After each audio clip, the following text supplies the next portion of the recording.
नमस्कार, स्वागत है आपका नेशनल खबर पर।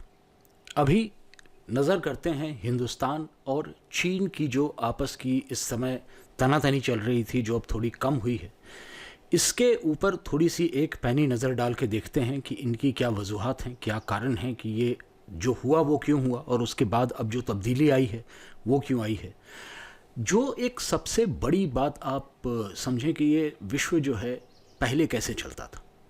सबसे पहले विश्व में दो शक्तियां थी और दो धुरी बनी हुई थी। It was a bipolar world, जहाँ पर एक पोल पर यूएस थी तो दूसरे पोल पर यूएसएसआर थी। कहने को तो हम गुटनिरपेक्ष थे, लेकिन ये बात साफ है कि बहुत लंबे समय तक हमारी नीति ऐसी रही थी कि हम रशिया के साथ चल रहे थे। तो हमें जब भी देखा जाता था, हमें सोवियत ब्लॉक का हिस्सा देखा जाता था, और अमेरिकन्स हमारे साथ बहुत ज़्यादा अच्छा व्यवहार नहीं करते थे। चाहे वो बांग्लादेश का युद्ध हो, चाहे वो चीन के साथ हमारा युद्ध हो, किसी भी समय चाइना के या बांग्लादेश के युद्ध के समय हमारे साथ यूएस नहीं खड़ी हुई। यूएस ने हमेशा अपना पल्ला झाड़ा और कहा कि India is not our headache. Russia बहुत अच्छे से हमारे सामने खड़ा होता था, यूएसएसआर था उस समय, हमारे साथ खड़ा होता था, हमारे साथ दुश्मनों का जो है सामना भी करने के लिए तैयार होता था। इनफैक्ट बांग्लादेश के युद्ध में जब अमेरिका आर्मी एक्शन लेना चाह रहा था पाकिस्तान के फेवर में, तो यूएसएसआर ने उसे काउंटर करके कहा था कि यदि आप उतरेंगे पाकिस्तान की तरफ से तो हमें इंडिया की तरफ से उतरना पड़ेगा। और तभी अमेरिकन ट्रूप्स जो कि मोबिलाइज हो रही थी इंडिया के विरुद्ध, वो स्टैंड डाउन की थी। लेकिन वक्त गुजरा, यूएसएसआर के टुकड़े हुए, और उसके बाद दुनिया सिर्फ एक धुरी पर चल रही थी। एक सुपर पावर था और उसका नाम था यूएसए। लेकिन जैसा कि दुनिया जानती है, समय हमेशा एक जैसा नहीं रहता है। उसके बाद यूएसए के साथ साथ एक और शक्ति सामने आने लगी दुनिया के, और उस शक्ति का नाम था चाइना। चाइना के पास पॉलिटिकल पावर बहुत ज़्यादा नहीं था, लेकिन चाइना ने अपने आप को एक मैन्युफैक्चरिंग हब में बना करके एक अपने आप को इकोनॉमिक पावर बनाया, और उस इकोनॉमिक पावर के साथ उसने ख़रीदना शुरू किया राजनीतिक रसूख। चाहे वो अफ्रीका हो, चाहे वो एशिया हो, चाहे वो इवन अमेरिका के अंदर की इंडस्ट्रीज़ हो, हर जगह पर चाइनीज़ इन्वेस्टमेंट आपको दिखाई देने लगा। और चाइनीज़ इन्फ्लुएंस इस कदर बढ़ने लगा कि एक समय ऐसा आया कि फिर बाइपोलर वर्ल्ड क्रिएट हुआ, जहां अमेरिका और चाइना दो बड़ी शक्तियां थी। लेकिन अमेरिका में एक बड़ी जो समस्या हुई वो था ओबामा का जिस समय उदय हुआ, उसके बाद अमेरिका न जाने क्यों दुनिया को खुश करने में लग गया। बिग ब्रदर की जगह जो है वो एक इक्वल ब्रदर के जैसा बिहेव करना चाह रहा था। वो ये चाह रहा था कि कहीं भी ऐसा न लगे कि अमेरिका किसी देश को नीचा दिखा रहा हो।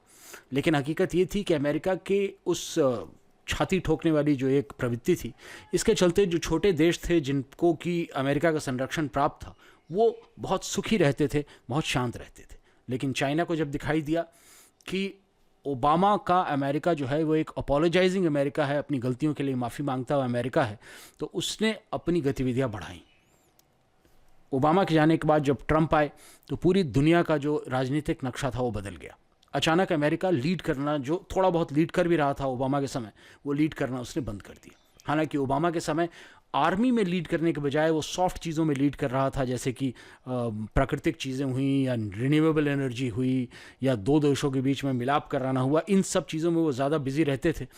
वो मेरे ख्याल से ये भूल गए थे कि अमेरिका जब तक दुनिया, देखिए कोई भी जो बुरी ताकत होती है उसके सामने जब तक एक अच्छी ताकत दीवार बन के खड़ी होती है, तभी तक वो बुरी ताकत अपने हदों के अंदर रहती है।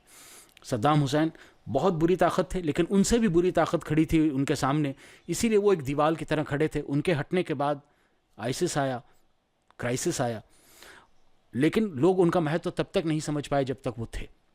सिमिलरली अमेरिका बहुत गलत चीज़ें करता था, लेकिन अमेरिका का खड़ा रहना जो है एक चट्टान की तरह उनसे ज़्यादा बुरी ताकतों को दूर रखता था।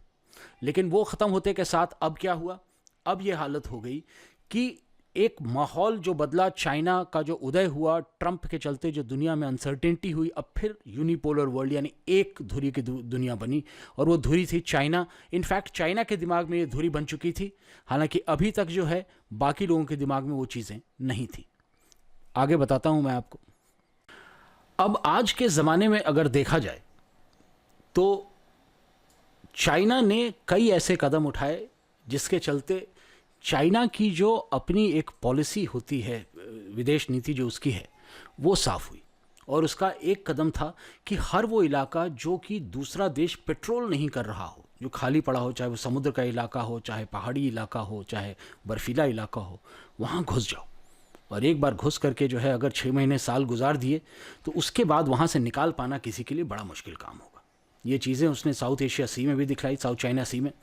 यही चीज़ें उसने कुछ एक आइलैंड्स के साथ दिखाई जो कि अलग अलग कंट्रीज़ के कंट्रोल में थे।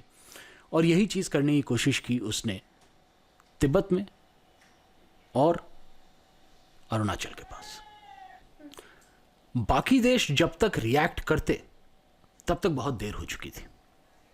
लेकिन हिंदुस्तान एक ऐसा देश है जिसने इंतज़ार नहीं किया। उसका रिएक्शन स्विफ्ट था। और चाइना जिस चीज़ का आदी नहीं है वो चीज़ हुई। चाइना जख्म देने का आदी है, जख्म लेने का नहीं। हिंदुस्तान के सैनिक जब सीना तान करके चाइनीज़ सैनिकों के सामने खड़े हुए और चोट का बदला चोट दिया, तब चाइना को समझ में आया कि ये एडवेंचर नहीं, मिस एडवेंचर है।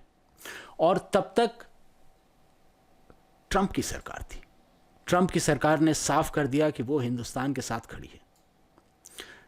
चाइना भी थोड़ा इंतजार कर रहा था। चाइना को मालूम था कि ट्रंप की सरकार जल्द ही जाने वाली है और उसका यह मानना था कि बाइडेन की सरकार आने के बाद चीनियों के साथ बहुत ही नर्म व्यवहार करने वाली है।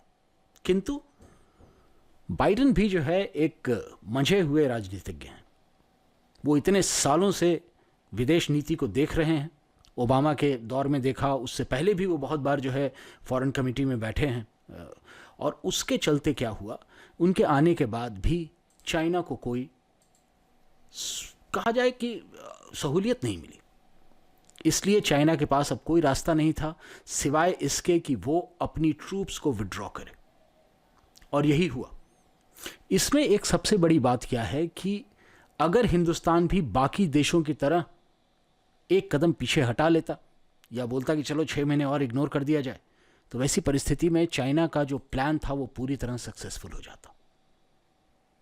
लेकिन Swift action from the Indian army made it possible कि इस समय चाइना न सिर्फ कि वापस लौट चुका है, बल्कि चाइना अगली बार इस तरह का दुस्साहस करने के पहले 10 बार सोचेगा। डोकलाम में भी जो हुआ था उसमें भी आपको याद होगा कि हिंदुस्तान की जो फोर्सेस थी वो डिफेंसिव पर थी, ऑफेंस नहीं किया था उस समय। और इस बार ऑफेंस देखने के बाद चाइना को एक बात समझ में आ गई है कि इंडियन आर्मी स्ट्रैटेजिस्ट जो हैं, जिनको स्ट्रैटेजी बनानी होती है कि कहाँ कब्जा किया जाए, कब किया जाए, कैसे ट्रूप मूवमेंट की जाए, ये चाइना से 20 है, 19 नहीं। और इस दौरान जिस वक्त लद्दाख में तमाम इंगेजमेंट चल रही थी इंडिया और चाइना की, उसी दौरान यूएस ने बहुत बड़ा एक ज़ख़ीरा भेजा हम लोगों के पास हथियारों का और असलों का। चाइना को यह भी साफ हो गया कि अगर युद्ध लंबा भी चलेगा तो हिंदुस्तान के पास न गोलियां ख़त्म होने वाली हैं और न बंदूकें कम पड़ने वाली।